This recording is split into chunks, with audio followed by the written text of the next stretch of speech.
I'm Donaire, CEO of Intuizi, and I have with me today Melih Oztalay, CEO of SmartFinds Marketing, a web agency that develops and measures digital strategy with roots back to the onset of web marketing in 1994. Melih, welcome to the Data Deep Dive. Ron, it's great to be on your show. Fantastic. Why don't you tell me a little bit about what you're working on this year? We've been working on, I would say, for the last couple of years, especially as AI has continued to really take shape. We've been working on using artificial intelligence to convert website visitors to leads or sales. But while we formalized this as a marketing process since 2019, it wasn't until AI started to get into marketing when it really made sense. And so I've been excited, especially when you talk about AI and how it can actually help to facilitate marketing. It's a lot of fun. Yeah, absolutely. I mean, AI is such a hot topic right now. You have Chat GPT, you have all the variations of it, you have the APIs being open recently. There's lots of opportunity. Some people think it's the worst thing that could ever possibly happen to humanity. Other people are seeing it as a tool to kind of like help sharpen their own sticks to go after other, to help go after other leads and prospects. So I think it's going to be really interesting to see how it kind of plays out. I'd love to hear how you're using it. So SmartFinds has a very wide range of clients, customers. I saw maybe some quick service restaurants, some healthcare, tech companies, consultancies on your website. Can you walk us through how Symphonic helped a company achieve their goals? Well, so I think, first of all, I can tell you that a lot of it has to do with the fact that marketing doesn't work unless you have real-time experience. Don't get me wrong, you can go to school, get the basics on business and marketing and advertising and so on and so forth. But until you start to build that experience, build up your knowledge base, it really doesn't take shape. It doesn't become more of a tool for the companies that we end up representing and for whom we work with. We tend to be a strategic partner. I think a lot of this has to come down to the fact that, yes, I did start the Internet Group in '94. Our company was started back in '87. And so, there is a lot of there's a lot of knowledge, there's a lot of experience. And certainly we have broad competencies because of all of this. Needless to say, I think this is that's probably one of the core elements. I think the other core element, especially as we are now in the digital world, is the fact that we are a team of marketers. We follow a marketing process, which is a cycle, right? It's a cycle of activities. It's a cycle, and each of those activities have tasks, but more importantly, those tasks have to be measured. For everything that you measure, you compile sets of data, which in the cycle ends up ultimately with some type of an analysis and interpretation, some type of reporting that you collaborate with your client on some regular basis, every 7 to 10 days, every 2 weeks, at least once a month. We like to do it more than once a month, and so I think this is an important element, because here's the problem. You have a lot of people putting up a shingle nowadays, especially in the digital world, because it's so easy to put up a shingle and call yourself a marketing agency or some type of a marketing service. But ultimately, that's exactly what it is. The people that are out there, they are actually providing a service. They execute tasks. What they're not necessarily doing is putting a strategy together, managing a cycle, doing all the measurements, and then collaborating to figure out how do we improve this on some type of regular basis. So to that extent, our job is to adapt to the industry, adapt to the changing times, and to implement those into the marketing strategy or into the marketing cycle. That's where the difference is. So I think this is the second most important element of what we do, is that it's a team, a creative team, a marketing team, a tech team, all coming together to make this marketing process work. So I would put those, just not to get too crazy, because I could speak for a few hours now, but I would say that our knowledge and our experience and our competencies are one segment, And then the other part is the fact that we are marketers and we follow a marketing process. These are very important elements when you're in the marketing industry, and whether or not you're in advertising or in sales, these, this is what you have to be able to do. And I think that's where the differences really come down to play when, as far as our firm is concerned, SmartFinds Marketing. Sure. I mean, I think that is one very well said. Two, it's all marketing is a amalgamation of lots of different skill sets that you put together in order to kind of work in concert to be able to kind of achieve very specific outcomes, right? And it's being able to do that sequentially and repetitiously for clients is something that's very, very important, making sure that you have a particular playbook.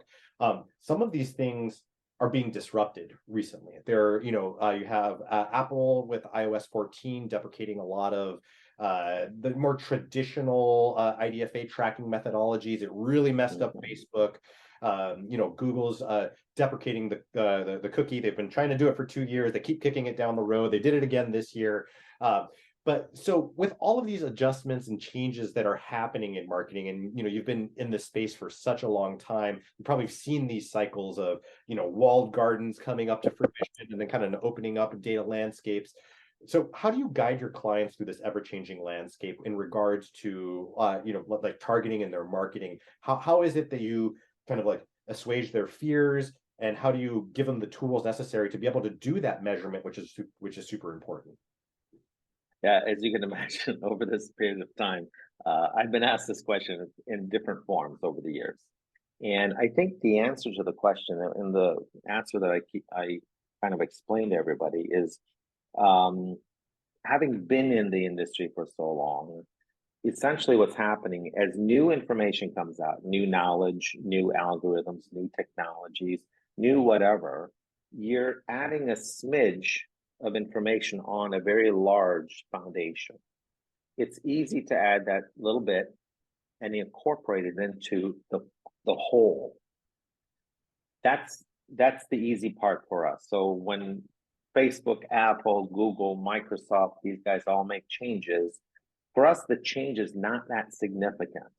We understand how to apply that change and then be able to use it in a strategy and execute on it, subsequently measure it too. That's a whole nother story. But my point is that it's easier for us to build on this as compared to, let's say, a client who doesn't have that volume of a foundation, trying to understand, well, there's this new information, but why I don't get it.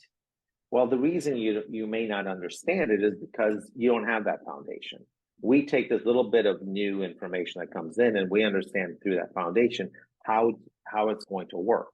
And so I think that's where it makes a difference to the client, because for them, it's a really confusing world. But it also has this. A client who has an in-house marketing team is solely focused on one thing, and that's their topic. It's their industry, it's their client base. What's missing in that scenario is that foundation and the experiences coming from multiple different directions. So even an in-house marketing team is not well versed to be able to figure out, well, how do I pull this in? What does this new knowledge really mean, and how is it going to impact me? I think that's where, when you're working with a marketing agency, a real marketing agency, a team full of marketers, I think that's where the difference is going to lie. And so it's about taking small amounts of information, adding it to the foundation of large volume of knowledge and experience, and understanding how you're going to apply it. So I certainly feel like that's a differentiating factor amongst between us and others out there. I mean, having decades of experience yourself, and I'm sure your team is equally as well versed as you.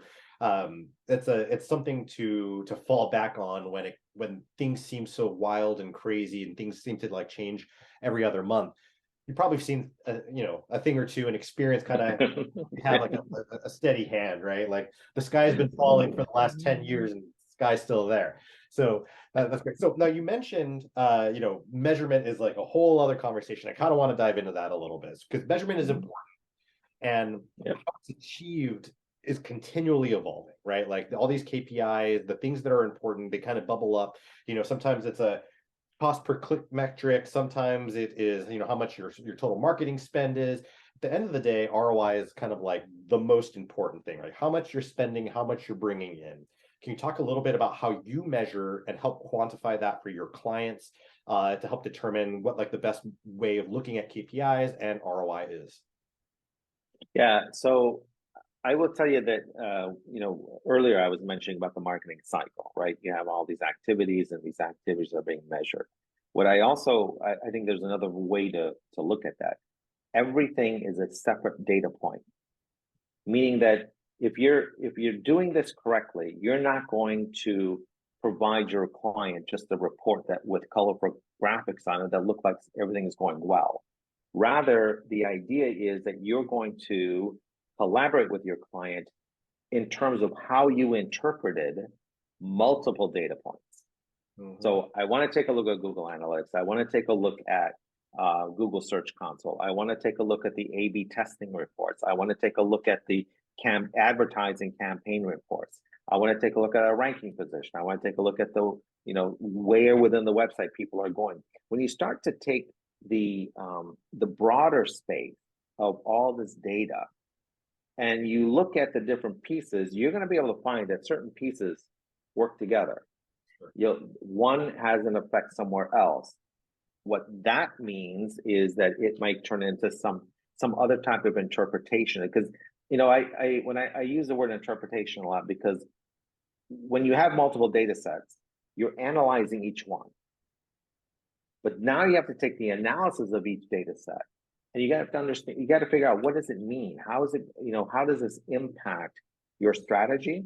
What is it going to mean in terms of what you're going to improve? You have to take a look at all of these, and that looking at multiple analyses, I'm terming on this is my perspective. I'm terming as an interpretation.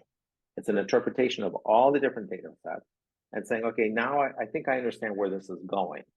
Based on that, you move forward and you figure out, well, okay, if I make this tweak, I should be able to get this result. And it's not just about the industry and the algorithms changing on you daily. It's also about the fact that the results of a 30-day period of work also changes the next month. Mm-hmm. So if you're in marketing, you need to understand that you're a problem solver. You're taking information and trying to figure out, well, how do I make this better? That's a problem. And you're figuring out, and your job is to figure out how to solve that. How do I improve on this? What do I need to do to achieve a better result or to continue to meet the client's goals?